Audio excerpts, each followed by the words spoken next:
한글에 제자 원리라고 되어 있는데요. 제자라는 말은 무슨 말이에요? 이러한 어디가 있어? 글자를 만든 원리라고 되어 있고요. 기본적으로는 자음과 모음을 구별해서 만들었다. 자음은 만들어서 어디에 쓸 거다? 초성에 쓸 거예요.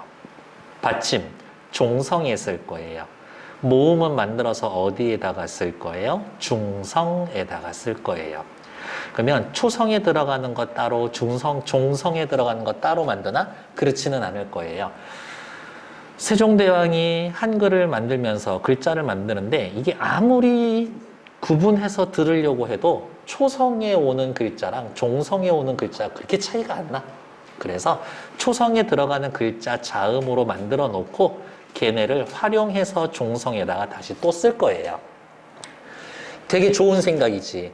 백성들 편리하게 만들어 주려고 글자를 만드는 건데 초성, 종성 글자를 구분하면 헷갈릴 것 같거든. 그러니까 글자 수 줄이는데 나쁘지 않았던 것 같아요. 훈민정음 기억나요? 새로 28자를 맹가노니 라고 해서 28자를 새로 만들었거든. 새로 28자 만들어 놓은 것 중에 자음이 17개, 모음이 11개, 몇 개의 기본자를 먼저 만든 다음 기본자 1, 나머지는 기본자에서 파생시켜 나가는 파생시킨다 2, 이원적인 체계로 만들었습니다. 상형의 원리, 모양을 본떴습니다. 자음은 발음기관의 모양을 본떠서 만들었대요. 괜찮은가? 기본 글자 몇 개? 5개. 기본 글자 뭐뭐뭐 있어요. 기역, 니은, 미음, 시옷, 이응 이런 거지. 훈민정음 첫째 줄 기억나? 나란말싸미 둥귀기에 달아 중국하고 달라. 걔네 말이 싫은 거지. 자음의 기본 글자 뭐뭐뭐뭐뭐 걔네 말 싫어. 이렇게 해서 5개. 아우 나는 중국 애들 걔네 말 싫어. 이렇게 해서 기본 글자 기역, 니은, 미음, 시옷, 이응 이 기본 글자를 바탕으로인데 이 기본 글자 여기 볼게요. 이 기역 얘는 왜 이렇게 생겼어? 목청에서 이렇게 넘어가는 모양.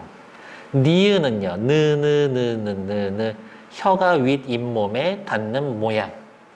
무무무무무 입술 모양. 소리가 이 사이로 빠져나오죠. 입소리. 시옷.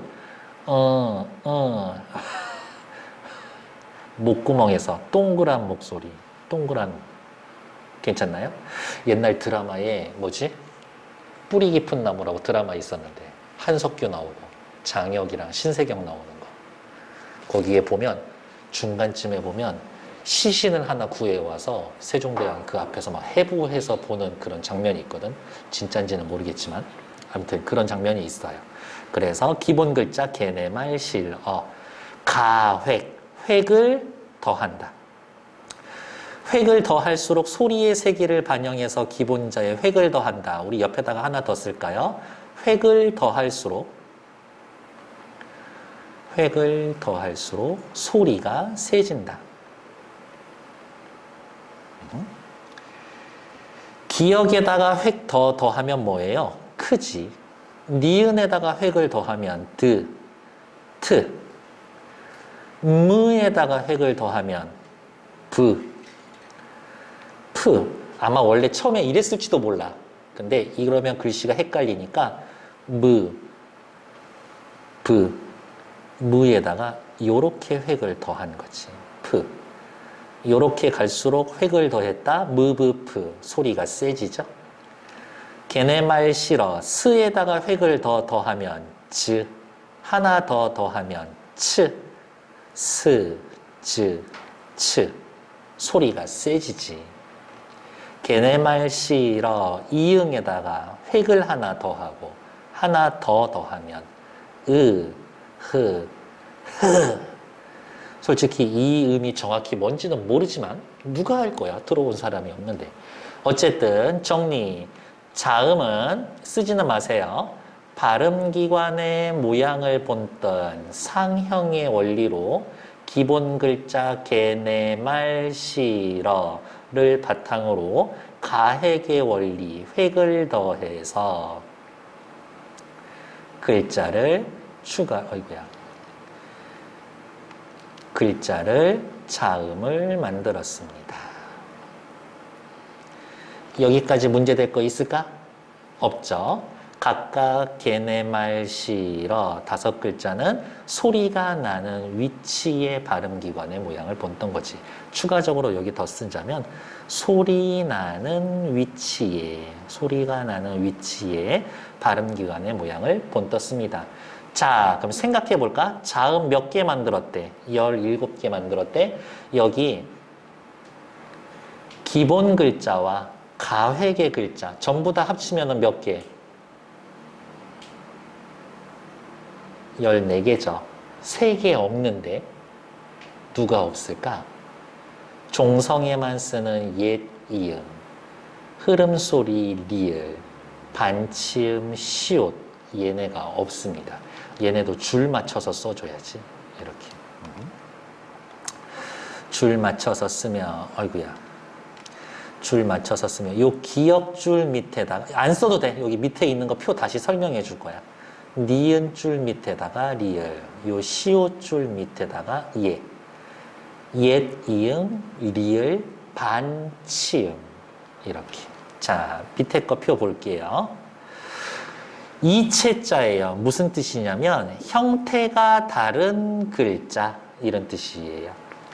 초성은 기본자의 획을 하나씩 더해서 가는 방식으로 나머지 글자를 만들었는데 이러한 가획의 원리에 따르지 않고 만들어진 글자 이체자, 근본 원리가 다른 글자 리을, 반치음, 옛, 이응이 들어갑니다. 그러니까 우리가 해야 할 일은 뭐예요? 그 크가 같은 줄인 거는 알아. 그 줄에 옛, 이응 들어가는 거. 느드트 얘네들 같은 줄에 있는 거 알아. 그쵸? 그 다음 무브뿌프 얘네들 같은 줄에 있고 스즈츠 흐 얘 위치를 확인해 놓으라는 거지. 여린 히읗 얘는 아니지. 이렇게 이체자만 지금 체크하는 거니까요. 그 다음에 리을, 반치음 얘네들 위치만 확인해 놓으면 된다고. 됐을까? 크, 드트, 브프, 스즈츠, 흐, 으. 됐을까요? 네.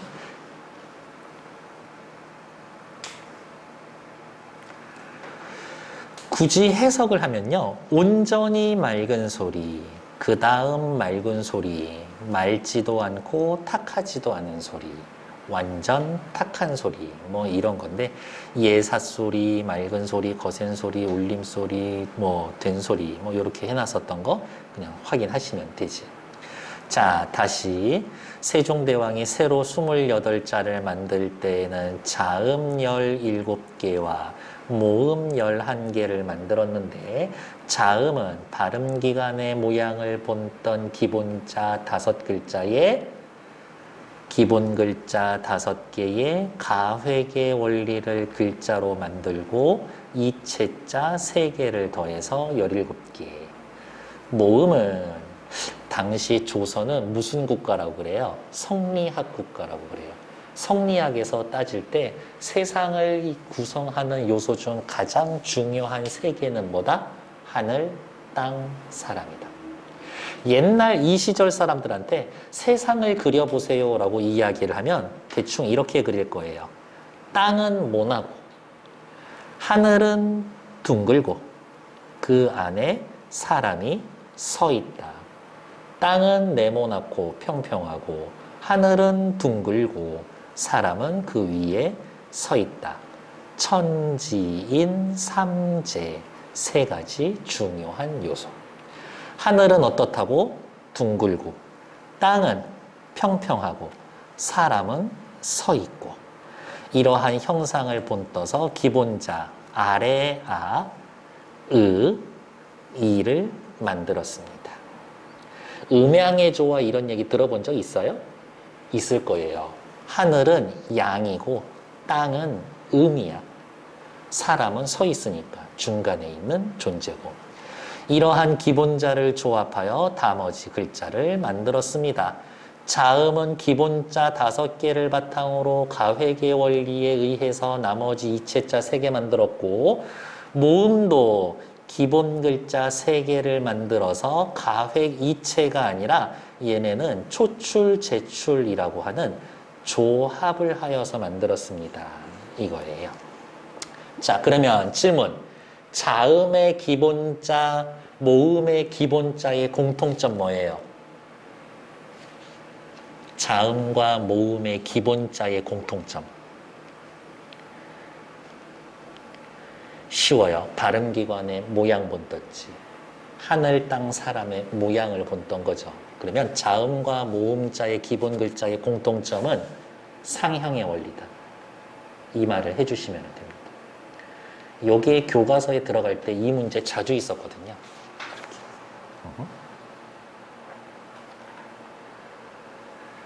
세상에서 제일 중요한 건 뭐야?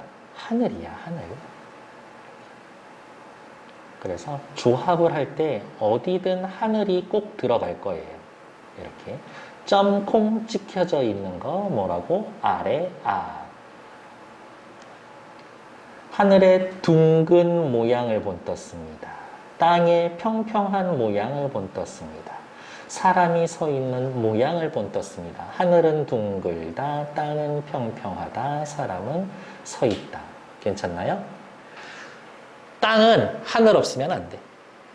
사람도 하늘이 없으면 안 돼. 그래서 자 보세요. 초출자 뭐하고 뭐가 만나? 하늘과 땅이 만나. 하늘과 땅이 만나. 하늘과 사람이 만나. 하늘과 땅이 만나. 하늘과 사람이 만나.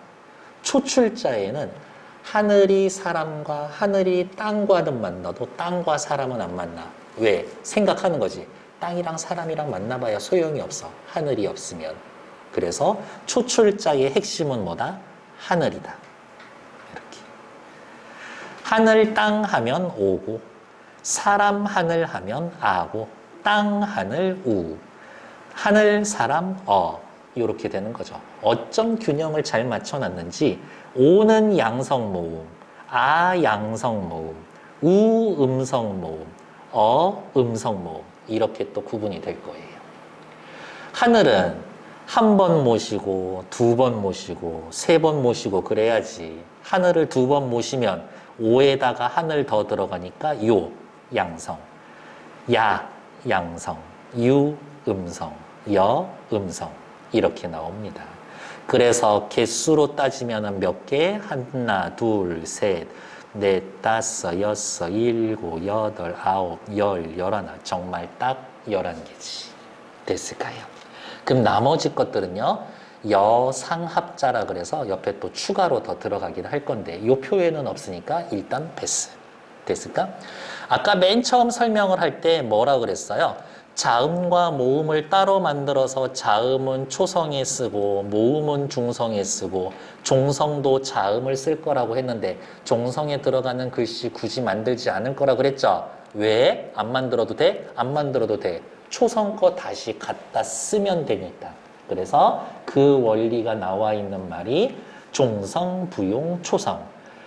종성은 초성을 다시 용, 사용합니다. 종성은 초형을 다시 다시 복이라고 발음도 되고, 훈민정음 예의에서는 종성부용 초성이라고 하였으나 이것은 종성 글자를 모두 초성을 모두 종성에 쓰는 것은 아닙니다. 종성, 쉽게 이야기하면 받침이지, 받침. 받침에 쓸 수 있는 종성, 받침에 쓸 수 있는 자음은 총 17개에서 몇 개만 쓴다? 8개만 쓴다. 요렇게.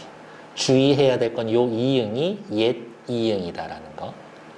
8개만으로도 종성을 충분히 할 수 있다고 설명했습니다. 팔종성, 종성 8개만으로도 충분히 사용할 수 있는 법. 이렇게 8개의 종성으로도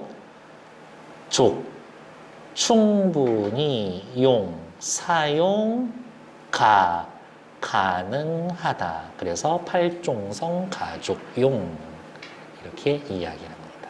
됐나요? 말이 너무 길죠? 그래서 우리는 4글자로 줄여서 이제 뭐라고? 받침엔 8개만 씁니다. 팔종성법. 그렇지 않나? 그러면 기억나요?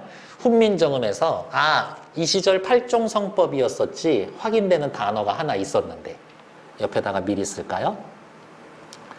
사마띠. 기본형 원래 치읓인데 안 쓰고 시옷 쓰거든. 사마띠라는 단어에 밑줄 그어져 있으면 우린 뭐라고 쓰면 된다? 팔종성법이다. 왜 팔종성법 받침은 8개만 써요? 팔종성 가족용이라고 하면 된다. 그러면 받침에 들어가는 8글자 따로 만드나? 아니, 종성, 부용, 초성 이렇게 얘기해주면 끝이지. 됐을까? 2분만 드려볼게요. 1페이지 읽어보시고 질문할 거 있으면 저한테 다시 질문하시면 돼요. 지금 외우라는 거 아니야. 외우는 거는 이따 집에 가서 복습하시면서 해야지. 지금은 읽어보면서 당장 질문할 거리를 찾아주시면 돼요. 시작해 봅시다. 연서, 병서 얘네를 둘이를 묶어 같이 다니는 세트 개념이에요. 연서, 밑에다가 이렇게 써놓을까요? 뭐라고? 자음을 세로로 이어서. 병서는 다시 밑에다 쓸게요. 자음을 가로로 나란히. 이렇게 해요. 그러면 이렇게 할까? 연서, 병서 이렇게 해요. 연서는 세로로 나란히 쓰고 병서는 가로로 나란히 쓰는 겁니다. 훈민정음에서 순경음, 가벼운 입술 소리, 입술 가벼운 소리인데요. 그럼 위에다가 이렇게 써야지. CF. 입술 소리는 뭐 있을까? 입술에서 나는 소리. 걔네말 실험, 그느무 스으, 그느무 스으. 입술 소리 뭐예요? 미음 있었지. 미음에서 뭐 나왔어? 비음 나왔고. 피음 나왔지. 비읍은 또 나란히 가로로도 쓰잖아요. 이런 애들이 있었었죠. 입술 소리 얘네 밑에다가 부드럽게 가볍게 소리 내세요 해서 밑에 이응을 붙여주는 것. 어때? 자음을 세로로 나란히 쓰고 있잖아요. 이게 연서다. 근데 연서는 어디에만 쓴다? 사실은 요게 포인트지. 순음, 입술 소리 밑에만. 그렇지 않아요? 그래서 옆에 나와 있는 얘가 전부 다 어때? 무브, 푸뿌, 입술 소리잖아요. 구분은 했었대요. 순경음, 비읍은 고유어 표기할 때, 나머지는 한자음을 표기를 할 때. 요거 훈민정음에서 순경음, 비읍 나왔던 글자, 단어 있는데 혹시 뭐 기억나는 거 있어요? 사람마다 해여 수비니겨 날로 쓰매 할 때 수비에 있었어요. 수비, 비, 브. 그것보다는 조금 가볍게 소리 내라는데 실제로는 모르지. 이렇게.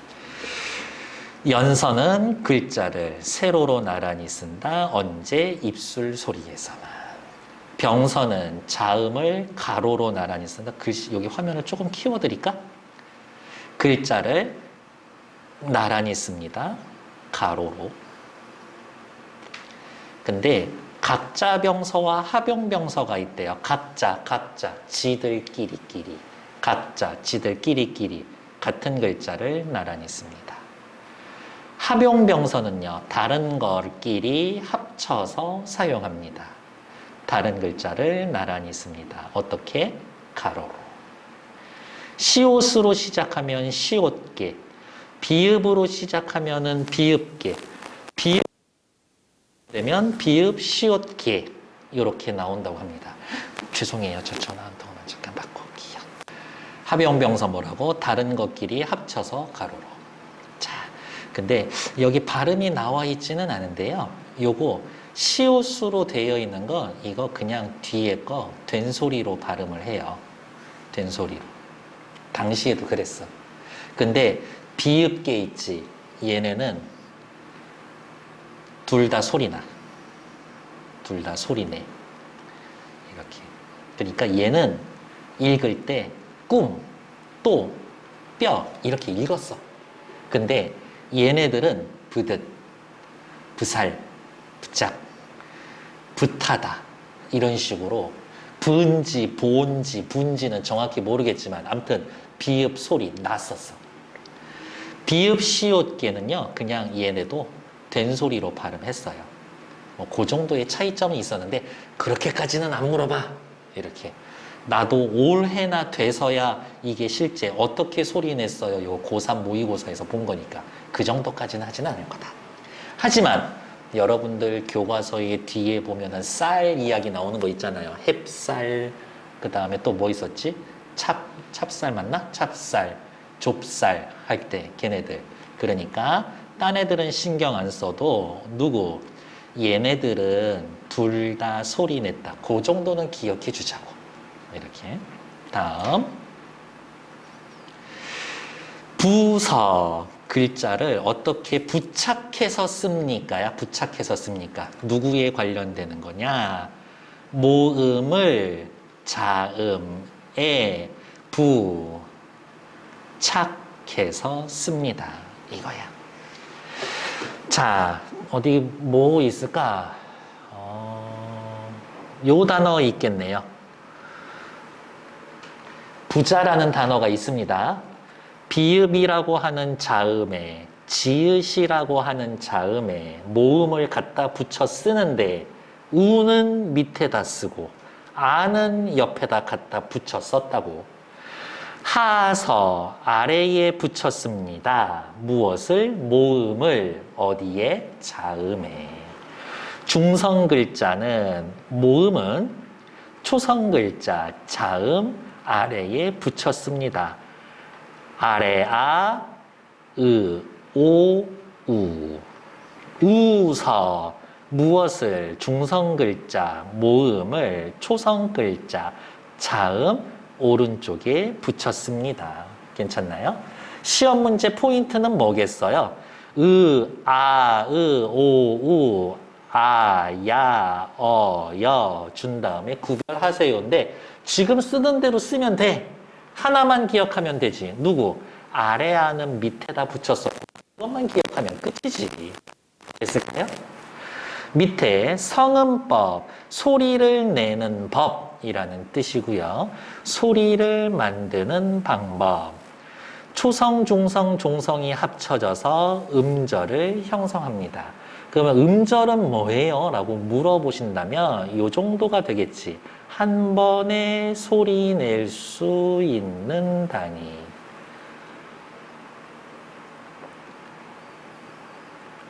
부, 한 번에 소리 나잖아. 자, 한 번에 소리 나지. 근데 부자, 소리 두 번 내야 돼. 이렇게. 한 번에 소리 낼 수 있는 단위, 옆에다 또 괄호 해놓고, 모음의 수로, 모음의 개수로 구분할 수가 있다. 이렇게. 고유어는 종성이 없어도 음절이 구성이 됩니다. 바다, 종성 없잖아요. 다, 종성 없잖아요. 쓸 때 그냥 그대로 씁니다. 이 개념은 중요하지. 동국정운식 한자음 표기. 밑에 나올 거지만 중성으로 끝나는 음절, 다른 말로 이야기하면 중성으로 끝나는 음절, 다른 말로 이야기하면 뭐? 종성이 없는 음절.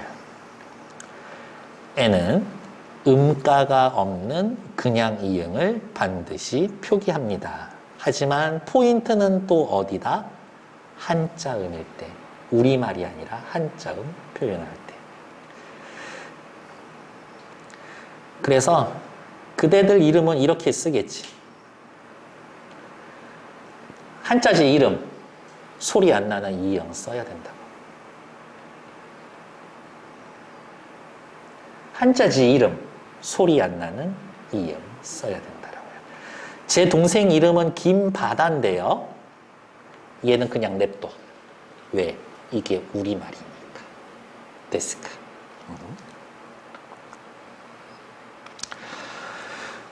동국정원식 한자음 포기 이것을 표현합니다.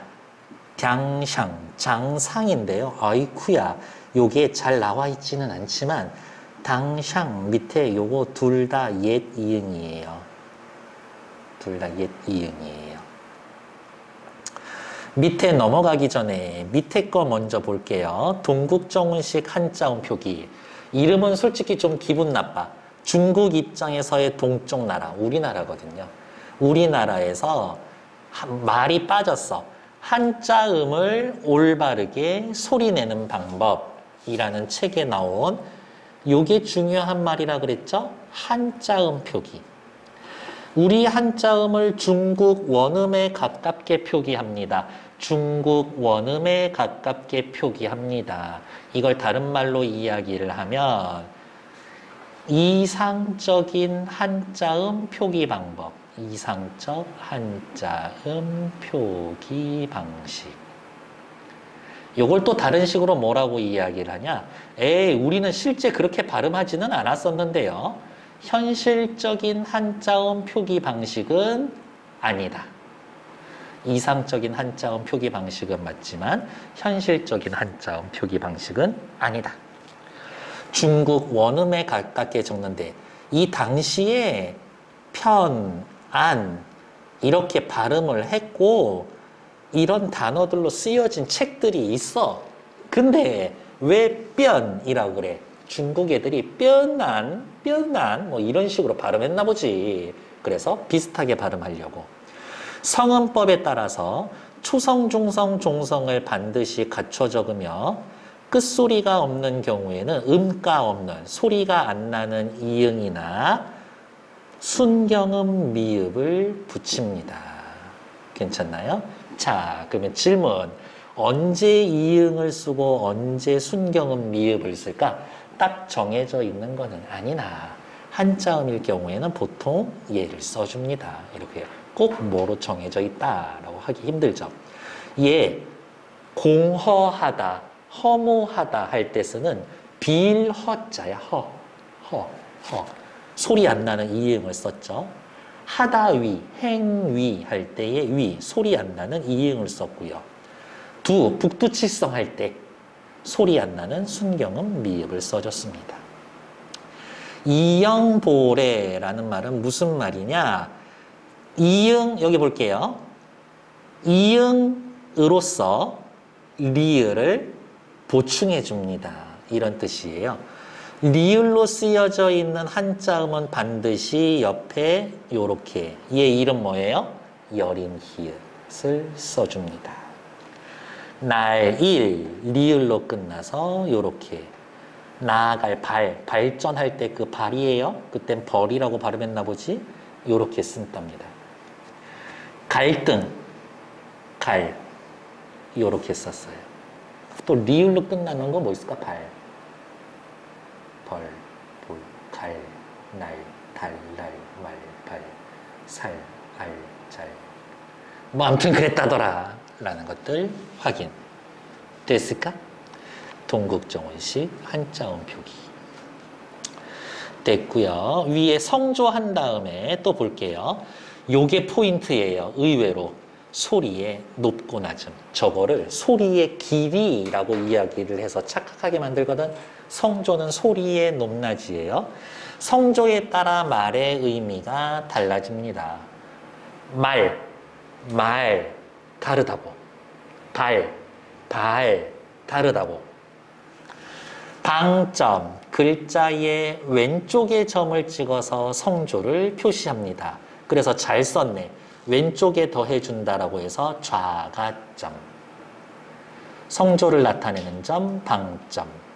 성조가 종류가 총 몇 개예요? 여기 보면은 어떻게? 4개죠. 그래서 좌가점, 방점 혹은 성조 4개를 표시한다라고 해서 사성점이라고도 합니다. 평성, 평범한 소리, 거성. 원래 갈 거자인데요. 그냥 거성할 때, 거성 박명수 할 때 그냥 그렇게 생각해. 높은 놈이야. 그래서 높은 놈은 하나밖에 없죠. 평범하니까 점 안 찍고 높으신 분이니까 점 하나 찍고 상성, 낮았다가 높아지니까 두 개. 이게 입성이 이게 정신 나간 놈이야. 점을 안 찍기도 하고 하나 찍기도 하고 두 개 찍기도 하고 환장하겠네. 그러면 문제는 뭐예요? 평성, 거성, 상성은 지들끼리 헷갈릴 일이 없어. 근데 이게 평성인지 입성인지는 헷갈려. 거성인지 입성인지는 헷갈려. 상성인지 입성인지는 헷갈려. 그러면은 언제 입성에 쓰는 거 요거 4개만 딱 기억하시면 돼요. 그드브스. 됐을까요? 저는 요거를 요렇게 설명을 드려요. 여러분들 오늘 수업 마치고 가려고 횡단보도에 서 있었는데 이건 딱 봐도 누가 봐도 진짜 남녀노소 구분하지 않고 누가 봐도 완전 꽃미남이야. 보게 될걸? 어느 정도로 횡단보도 놓치고 내가 가던 길을 놓치고서라도 그런 잘생긴 오빠 있으면 한번 구경해 봐야지. 이렇게. 어떻게? 입성. 원래 들 입자인데요. 그냥 서서 본다고 생각합시다. 서서 봤어. 어떻게? 너무 멋있는 오빠가 있어서 내가 길 가다 봤어. 가다 봤어. 어떻게? 서서 봤어. 물론 서서 본 거는 아니지만 가다 봤어. 받침에 얘네가 있으면 점이 몇 개가 찍혀 있던지 무조건 입성. 빨리 닿는 소리. 짧게 발음하라고. 그래서 이런 느낌이에요. 옆에 볼까요? 활, 갈, 돌, 깃, 입, 낫. 짧게. 됐을까? 그래서 저는 이렇게 표시하거든요. 낮고 평평한 소리, 평성, 점 안 찍어. 낮았다 높아지는 소리, 상성, 점 2개 찍고. 거성, 높은 소리, 점, 거성, 점 하나 찍고. 빨리 닿는 소리, 입성. 안 찍거나, 하나 찍거나, 2개 찍거나. 서서 봐야지. 가다 봤어. 가다 봤어. 받침에 쟤네가 있으면 무조건 이렇게 봐라. 됐을까요? 됐고, 밑에 나와 있는 것들. 훈민정음. 백성을 가르치는 바른 소리. 문자 체계의 이름이기도 하고요. 훈민정음은 책 이름이기도 합니다. 해례본. 예의 해례, 정인지가 이 글씨를 이 책에 대한 서문도 써놨었던 책 이름이기도 하다. 예의본, 해례본의 어제 서문과 예의 부분만 한글로 표현한 거고 여러분들 교과서에 있는 세종어제 훈민정음은 해례본의 어제 서문이 들어가 있는 겁니다. 세종 25년 1443년에 창제를 해서 1446년 음력 9월 상한이라고 해서 상한이면 1일에서부터 9일까지 얘를 상순이라고 하는데 순자가 열흘 순자거든요. 그 열흘 중에 마지막 날 그래서 한글날이 10월 9일인 거지. 이렇게. 스승의 날은요 며칠이에요? 5월 15일. 왜 뜬금없이 5월 15일이 스승의 날일까? 그냥 5월은 가정의 달이니까 적당히 때려 넣은 건가? 세종의 생일이에요. 5월 15일. 온 백성이 스승이지. 이 정도면. 지금 여러분들은 한글나라 선생님한테 한글 배웠겠지만 이 정도면. 그래서 스승의 날이 그날이에요. 세종 생일. 저도 안지 몇 년 안 됐어요. 아무튼 이렇다더라. 창제정신, 자주정신, 애민정신, 실용정신, 자주정신. 우리의 말에 중국과 달라서 한자와 서로 통하지 않아. 우리는 우리 거 쓸 거야. 기억해야지. 자음의 기본자 걔네 말 싫어. 여기에 가획. 모음 같은 경우에는 하늘, 땅, 사람 이렇게 그냥 갑자기 생각나서 이야기한 거예요. 애민정신, 백성들을 불쌍하게 여겼죠. 실용정신, 쉽게 익혀서 편안하게 합니다. 괜찮나요? 학교에서 요거 하나 더 했었을 텐데 없나? 어디가 있을까? 밑에다가 하나 더 쓸게요. 창조정신. 새로 28자를 만듦. 남의 것 갖다 쓴 게 아니라 새로 만들었어요. 그래서 창조정신까지 이야기를 해준다. 괜찮나요? 얘는 3분 드려볼게요. 확인하시고 외우란 소리가 아니야? 모르는 거 체크해 놓고 삐빅 하면 저한테 다시 설명해 주세요. 말씀하시면 됩니다. 내가 다 외워. 볼게요. 고대 국어 통일 신라 때까지 고려 건국에서부터 16세기 말까지를 중세 국어. 이상하지 않나? 우리는 훈민정음 창제가 엄청 큰 사건일 것 같은데 그것보다는 고려 건국이랑 임진왜란이 더 큰 사건이래. 왜? 언어학적으로 봤을 때 언어가 변하는 건 이때가 더 큰 사건이라는 거지. 고려 건국은 왜 큰 사건이냐? 수도가 경주에서 개성으로 바뀌었으니까. 그러니까 단적으로 이야기하면 부산말이 표준어였다가 서울말이 표준어가 되는 거야. 말 엄청 바뀌겠지. 임진왜란을 중심으로 해서 외래 문물이 엄청 들어오거든요. 그래서 고려 건국부터 임진왜란까지가 중세인데 훈민정음 창제를 툭 해서 얘를 그냥 중세전기, 훈민정음 창제 이후를 중세후기 뭐 이런 식으로는 또 붙여주기는 하는데 밑에 문자 6에서 7세기경 한자가 본격적으로 보급이 되기 시작했습니다. 한자어를 빌려 쓴 차자, 글자를 빌려 쓰는데 서기체, 이두, 구결, 향찰이 쓰였고 여기에서 중요한 건 향찰이지. 향찰은 우리말의 전면적인 표기가 가능했었다. 이렇게 세로로 볼 거예요. 고대 국어에서는 한자가 보급이 되어서 한자를 빌려 썼습니다.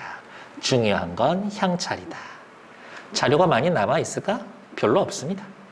자료 부족으로 자세히 알기 어렵고요. 뭐 고구려어, 뭐 한자어 있는데 한자어와 고유어가 붙어서 한자어는 많이 살아남고 고유어는 많이 줄어들었다라는 것들 확인해 놓으면 되겠고 오른쪽 위로 올라와서 다시 중세국어 시기에 옛, 이응, 여린, 히읗, 반치음, 아래, 아나 글자를 위아래로 이어 쓴 우리 밑에다가 쓰자 뭐라고? 연서 순경음, 비읍 등과 같은 글자가 존재했습니다. 같은 글자를 왜 말을 빼먹었을까? 가로로 나란히 쓴 각자병서 다른 글자를 가로로 나란히 쓴 합용병서가 있었고 비읍계 합용병서, 시옷계 합용병서, 비읍 시옷계 합용병서가 있었습니다. 우리에게 더 중요한 건 누구다? 비읍계 합용병서는 둘 다 소리를 냈었다. 이어적기 방식이 일반적으로 사용이 되었습니다. 라고 해놨는데 그러면 궁금하지 않았을까? 이어적기는 언제 해요? 라고 물어보면 요 말이 사실은 있어야지. 체연과 조사가 결합을 할 때 동사, 형용사 활용할 때, 어간과 어미를 활용을 할 때 주의해야 될 점은 뭐다? 앞에 체연이나 어간에는 받침이 있어야 되고 뒤에 조사나 어미는 모음으로 시작할 때 실제 예를 볼까요? 체연, 조사, 받침이 있어 모음으로 시작해. 어간, 어미, 받침이 있어 모음으로 시작해. 받침에는 팔종성 가족용이라고 해서 8개만 씁니다. 사마띠 아마 요거 오탄 것 같아요. 사에다가 아래아 이렇게 쓰여져 있어야 되거든요. 원래 기본형은 사에다가 마에다가 치읓 받침이었었는데 치읓 안 쓰고 시옷 썼다. 그러면 용비어청가 쓰이던 시절도 팔종성법이지. 근데 용비어청가 보면은 뿌리 깊은 남간 바람에 아님일세 곧ď고 여름 하나니라고 이야기를 하면서 지읒 받침 쓰인 게 있어요. 그러니까 팔종성법, 팔종성 가족용에다가 설명을 해놓고 이거에 어긋나는 것 찾기 하면 곧ď고 여름 하나니에서 곧 찾으면 됩니다.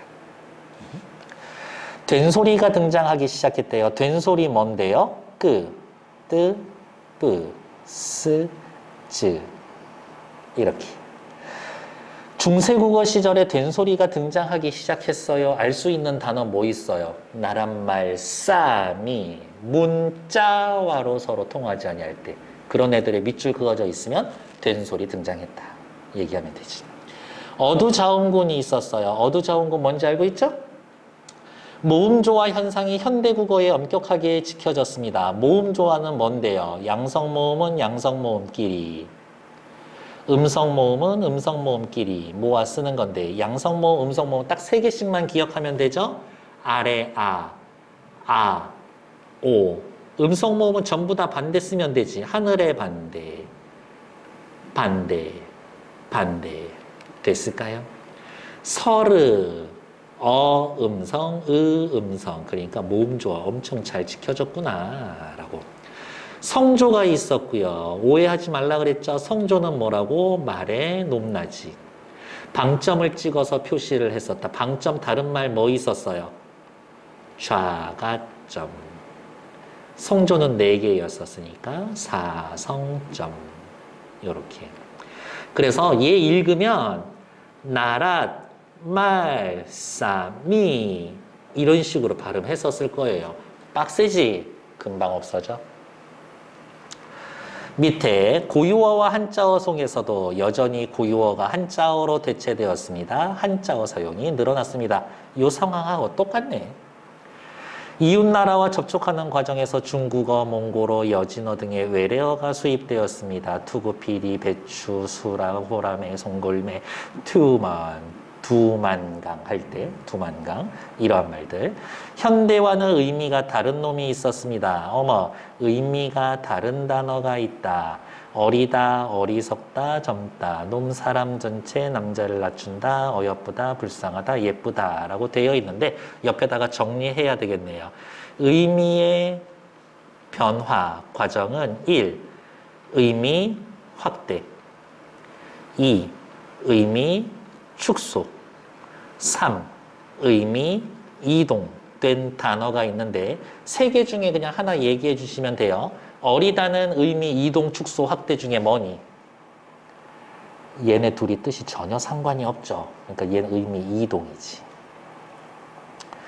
옛날엔 놈 하면 사람 전체야. 근데 이놈 저놈은 사람 중에 욕먹을 애들만 이놈 저놈이지. 그러니까 놈은 의미 축소. 어여쁘다는 불쌍하다 예쁘다인데 불쌍하다 예쁘다 둘이 전혀 상관이 없는 애들이죠. 얘 의미 이동. 이렇게겠지. 중세국어의 훈민정음에서 의미 이동 축소 확대 나온 거 또 있을까? 나랏 말싸미 할 때 말싸움. 그때 말이야. 근데 지금은 어른들 하는 말이지. 말 중에 어른들 하는 말. 그러니까 말싸움. 의미 축소지. 축소 옆에다가 말싸움 하나 또 써놔야 되겠죠. 주격조사는 이만 쓰였대요. 그런데 또 해야 되겠네. 이는 형태가 3개였었지. 혹시 기억나요? 주격조사 2의 형태? 중세국어 주격조사 2가 있었는데 형태는 3가지예요. 이를 쓰거나 이응 없이 이만 쓰거나 안 쓰거나 그랬는데 언제 1번 이를 써? 앞에 글자에 받침이 뭐든 상관없이 있으면. 언제 안 써? 앞에 글자 받침이 없고 이나 반모음 이가 있을 때. 언제 이응 안 써? 앞에 글자 받침 없고 이나 반모음 이외의 것들이 올 때. 그래서 예를 들면 이런 거겠지. 말쌈 뒤에는 받침이 있으니까 이. 뿌리 깊은 남간 바람에 아니멜세 곧뛰고 여름 하나니 불휘 다음엔 안 쓴다고. 부모 이 이렇게 쓴다라고요. 괜찮을까요? 시험 문제 어떻게 내겠니? 요거를 설명을 해 줘. 그리고 말쌈 부모 불휘를 줘. 그리고 뒤에가 전부 다 빈칸이지. 맞는 것 찾아 끼워 넣기. 이건 모의고사 유형이기도 하니까요. 됐을까? 주격조사 2만 쓰입니다. 헷갈리니까 옆에다가 쓸게요. 가 없음. 다 없음. 명사형 어미 옴, 음이 됩니다. 명사형 어미라는 거는 뭐예요? 동사, 형용사를 명사로 바꿔주는 거야. 쓰다 동사에 음을 붙이면 명사가 되는 거지. 괜찮나요? 자, 다른 거예요. 다른 게 아니라 조금 종합하는 거지.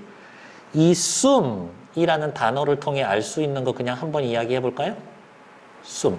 숨 말고 어차피 저기 누구냐? 훈민정음 원문에 수매라고 나와 있으니까 이 단어를 통해서야 알 수 있는 중세국어의 특징 뭐 있을까요? 브스 섞어 썼죠? 어두자운군이지. 숨애였지. 미음 넘어갔네. 이어적기. 쓰다 숨. 명사형 어미 쓰여져 있었죠? 명사형 어미 옴, 음인데 왜 옴 안 쓰고 썼을까? 여기에서는. 숨에는 원래 쓰다 더하기 더하기 애였거든요. 이렇게.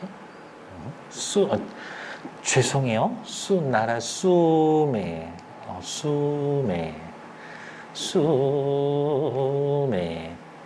어이였었지. 어이였었지. 왜 옴을 안 쓰고 음을 썼을까? 이 의가 음성이니까. 그래서 옴 안 쓰고 써서 그럼 하나 더 써야지. 뭐라고? 모음조화 엄청 잘 지켜지고 있었어요. 애는 조사예요. 어떤 조사? 부사격 조사예요. 근데 부사격 조사도 형태가 에, 예 이렇게 세 개 있었는데 일단 얘는 킵해두고 거기까지는 아직 몰라도 되고. 근데 모음조화 잘 지켜진 걸 어떻게 알아요? 모음조화가 지켜졌다 안 지켜졌다는 언제 따지는 거라고? 체연 더하기 조사일 때, 어간 더하기 어미일 때. 이렇게 예를 들면 이 시절에 목적격 조사는 알, 을, 랄, 를 이렇게 있었거든요. 앞에 글자에 받침이 있으면 알, 을, 받침이 없으면 랄, 를인데 언제 알을 쓰고 언제 을을 쓰냐? 앞에 오는 체언이 양성이면 알, 음성이면 을. 굳이 알을 썼다. 굳이 알 안 쓰고 을을 썼다. 그러면은 모음 조화가 지켜졌다고 보는 거지. 그럼 저 수매는 애초에 이 어떻게 만들어진 단어냐? 쓰다라고 하는 동사의 어간에 명사형 어미 옴, 중에 하나가 붙어서 명사로 만들고 뒤에 부사격 조사 애가 붙은 거거든. 음이 있었는데 왜 옴 안 쓰고 썼어요? 의가 음성이라서 뒤에도 같이 음성으로 맞춰줬어요. 음성이라 음성 맞춰줬어요. 모음조화 지켜졌다. 그러면 요런 게지. 보다 옴을 쓸까 음을 쓸까? 옴을 쓰겠지. 왜? 보다의 오가 양성이니까. 봄 이렇게 썼겠지. 왜 안 쓰고 옴 썼어요? 앞에 오가 양성이라서 양성 옴을 썼어요. 아, 모음조화 지켜졌다고요. 그렇게 얘기해 주는 거지. 됐을까요? 높임의 선어말 어미가 현대국어에서보다 다양하게 발달합니다 라고 해서 저는 이제 학교 여러 개 하니까 이거 훈민정음 다 보잖아요. 대놓고 높임의 선어말 어미에 대한 설명이 있는 출판사가 너네밖에 없어. 그러니까 당신네한테는 중요해요. 이렇게 주체 높임 선어말 어미 시샤, 객체 높이 삽잡 앞, 상대 높임 이잇 이런 거겠지. 그러면 이렇게 생각해요. 시샤가 쓰였다. 앞에 주어를 높여주고 있다. 삽잡 앞이 쓰여져 있다. 앞에 목적어나 부사어를 높여주고 있다. 이 it이 쓰여져 있다. 이야기를 듣는 청자를 높여주고 있다. 이거 시험 문제 어떻게 내냐고요? 믿으시니에는, 잘 들어, 이게 보기의 말이야. 믿으시니에는 높임의 선어말 어미가 사용되어 문장 앞에 목적어 누구누구를 높이고 있다. 땡, 틀린 거지. 삽잡압이라고 하는 주체 높임 선어말 어미를 활용하여 주어 누구를 높이고 있다. 땡. 그런 식으로 나올 거라고. 됐나요? 그래서 문제 푸는 요령은 다시 시샤, 삽잡압, 이잇이 나오면 동그라미 체크를 해놓고 시샤, 주체, 듣잡, 요 말이 나오면 요 단어에서 거꾸로 요렇게 가면서 거꾸로 요렇게 읽으면서 목적어나 부사어 찾아서 거기 동그라미 쳐. 믿으니이까 얘는 그냥 존댓말로만 쓰면 돼. 그러니까 믿으니이까 해석 어떻게 할 거예요? 믿냐? 아니지. 믿으십니까? 이렇게 해야 되는 거죠. 됐을까요? 높임의 혹격조사. 혹격조사는 누구를 부르는 거예요. 그래서 질문, 님금하 해석 어떻게 할 거예요? 임금아 이렇게 할 거야? 아니에요.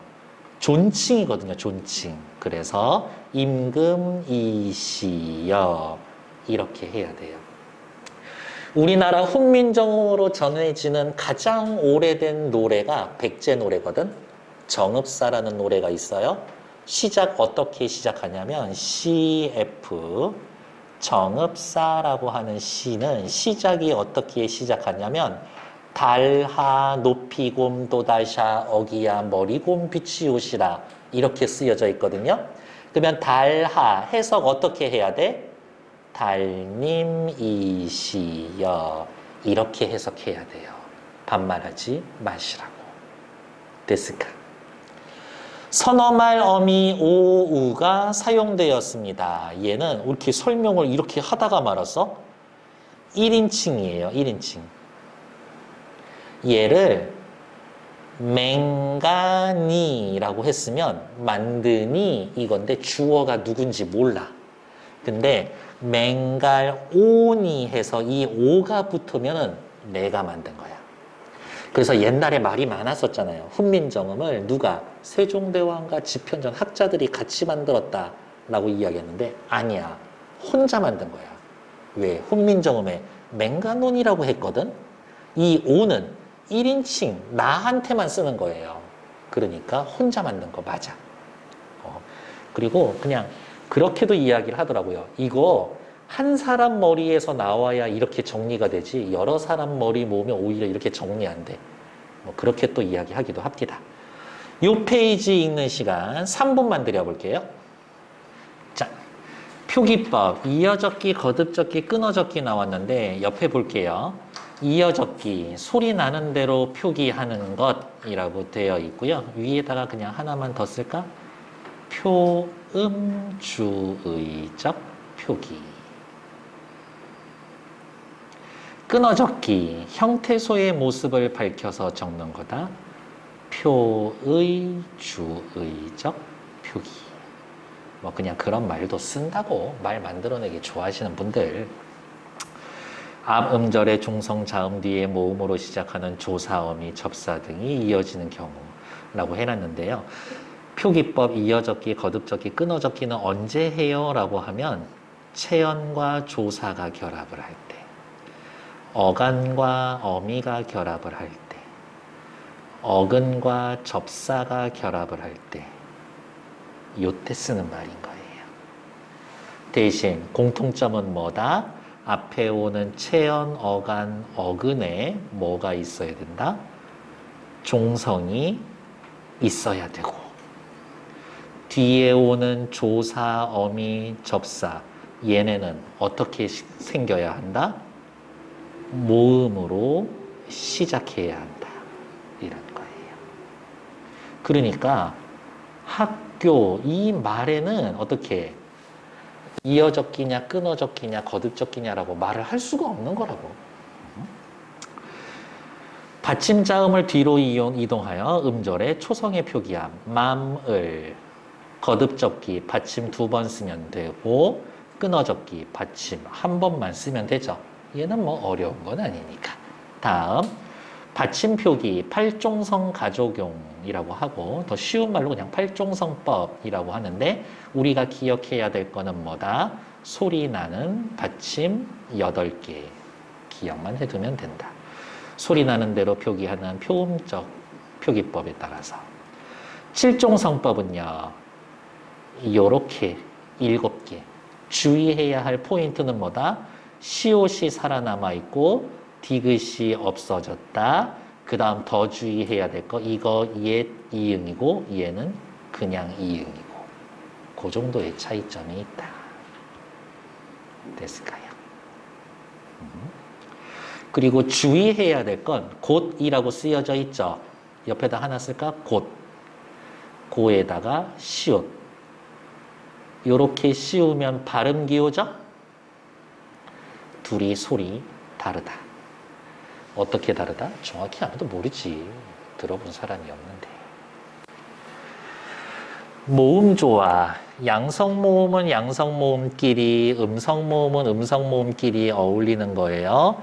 중세국어에선 비교적 엄격하게 지켜졌지만 16세기 말 아래아가 소실되면서 혼란을 일으키기 시작했습니다. 요! 해줄 말이 또 있지. 아래아가 소실이 되면 도대체 아래아가 소실되는데 왜 혼란해져요? 라고 물어보면 단어를 하나의 변천만 확인하시면 돼요. 마, 알, 마, 알. 마을, 마을. 2단계거든요. 이렇게. 자, 문제는 뭐냐? 여기에서 이렇게 오면서는 아가 으로 바뀌었지. 여기에서 이렇게 올 때에는 아가 아로 바뀌었죠. 그게 뭐가 문제냐고? 문제가 되지. 양성이 음성으로 바뀌었으니까. 양성이 그대로 양성으로 갔으니까. 그러니까 하나의 양성이 음성도 되고 양성도 되니까 모음 조화에 혼란이 오게 되는 거죠. 이렇게 물어볼 수도 있어요. 아래아는 어떻게 소실되었습니까? 요게 1단계죠. 귀찮아도 쓸게요. 둘째 음절 이하에서는 아가 으로. 마가 첫째 음절이고 알이 둘째 음절이잖아요. 그리고 여기에서 이렇게 넘어갈 때는 언제? 첫째 음절에서 이렇게 확인하시면 돼요. 그래서 아래아가 소실되면서 모음 조화가 파괴되었다라는 건데 그냥 단순히 외워도 돼. 근데 이러한 이유가 있었다. 어두 초성에 자음이 군, 무리군자예요. 여러 개 있었습니다. 초성의 첫머리에 오는 둘 이상의 자음 연속체, 비읍계, 시옷계, 비읍, 시옷계 있었습니다. 점차 된 소리로 변했어요. 표기법으로 물어보면 얘는 뭐예요? 가로로 나란히 쓰니까 병서야. 국의 음하는요, 드트, 흐가 이를 만나서 즈츠, 스스로 바뀌는 건데 근대국어에 활발히 일어난다. 여러분 시험 범위에 들어가는 훈민정음 용비어천가에는 국의 음하 없다. 원순모음화, 무브뿌프, 에이, 하나 더 써주지. 미에 쌍비읍 하나 더 쓸게요. 의가 우로 바뀌는 것. 된소리되기, 경음화, 그, 스, 드, 쯔, 브가 된소리로 바뀝니다.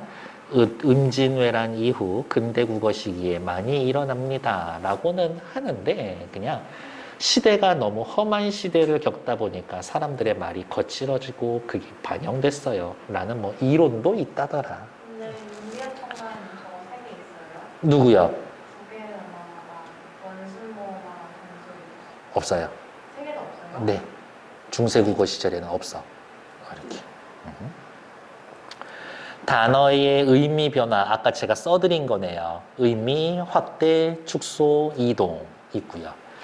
옛날에는 영감은 정상품이라고 해서 당상관이라고 해서 이제 회의를 할 때 그 이렇게 단 위로 올라올 수 있는 게 정상품까지였었거든.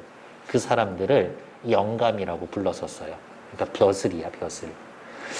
옛날에 동이라고 하는 드라마 본 적 있어요? 한효주 나오는 거? 거기에 지진이가 나오는데 한효주가 지진이 보고 맨날 영감이라고 부르거든. 벼슬 엄청 높은 거예요. 이렇게. 근데 옛날에 영감이라고 할 수 있는 사람들은 제한되어 있었겠지. 근데 지금은 나이만 먹으면 다 영감이야. 영감이라고 불러줄 수 있는 사람의 수가 늘어났지. 확대. 놈은 사람인데 그 중에 좀 줄어들었죠? 의미, 축소. 단어 뜻이 완전히 변했다. 의미, 이동.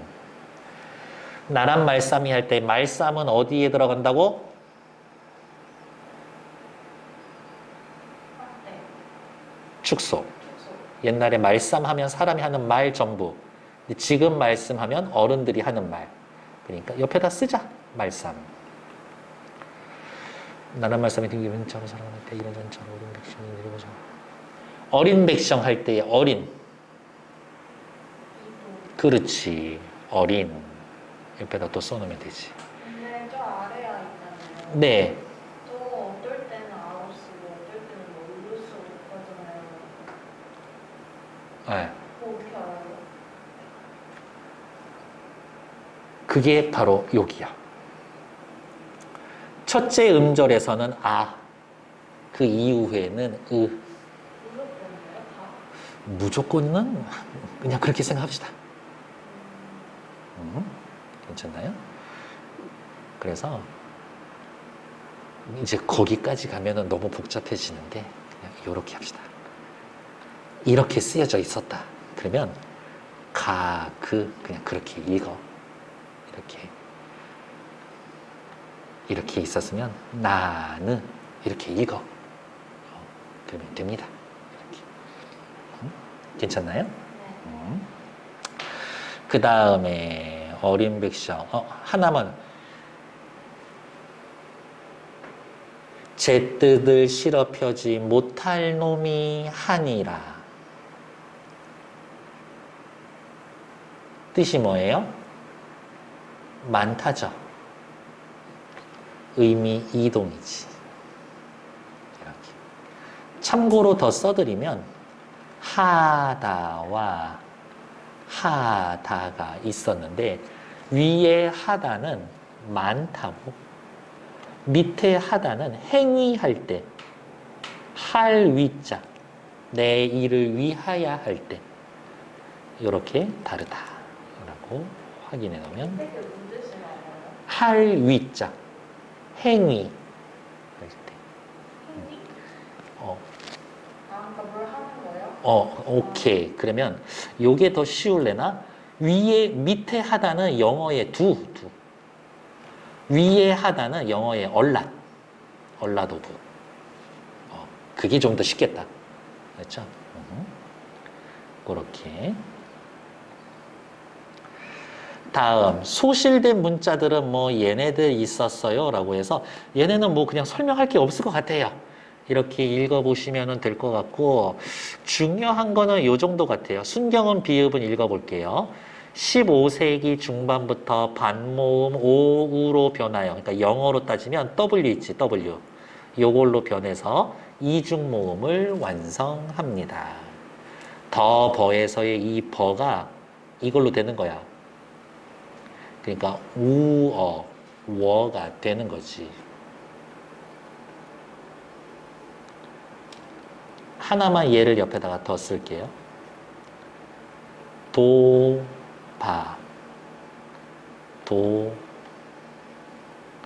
도도도도도 와 이렇게 표현하는 거지. 됐을까? 그러면 이렇게 생각할 수도 있어. 현대국어에 비읍불규칙 애들 있지. 그런 애들은 옛날에 받침이 순경은 비읍이었겠구나 라고 생각하면 됩니다. 반치음, 옛, 이응, 아래야 이렇고 이거 학교에 선생님이 말씀해 주셨겠지만 10원을 가지고 산에 올라가서 사과를 먹었더니 씨만 남았어요. 이게 소실된 순서야. 소실, 순서. 그래서 이렇게 확인해 놓으면 됩니다. 그것도 외워야 돼. 재밌잖아. 미안합니다. 재미없는 거 알고 있어요. 네. 그렇게 되어 있고. 오케이. 마지막 페이지 이것도 읽어볼 시간 3분 정도 드릴 거예요. 또 질문할 거 있으면 얘기해 주시면 됩니다.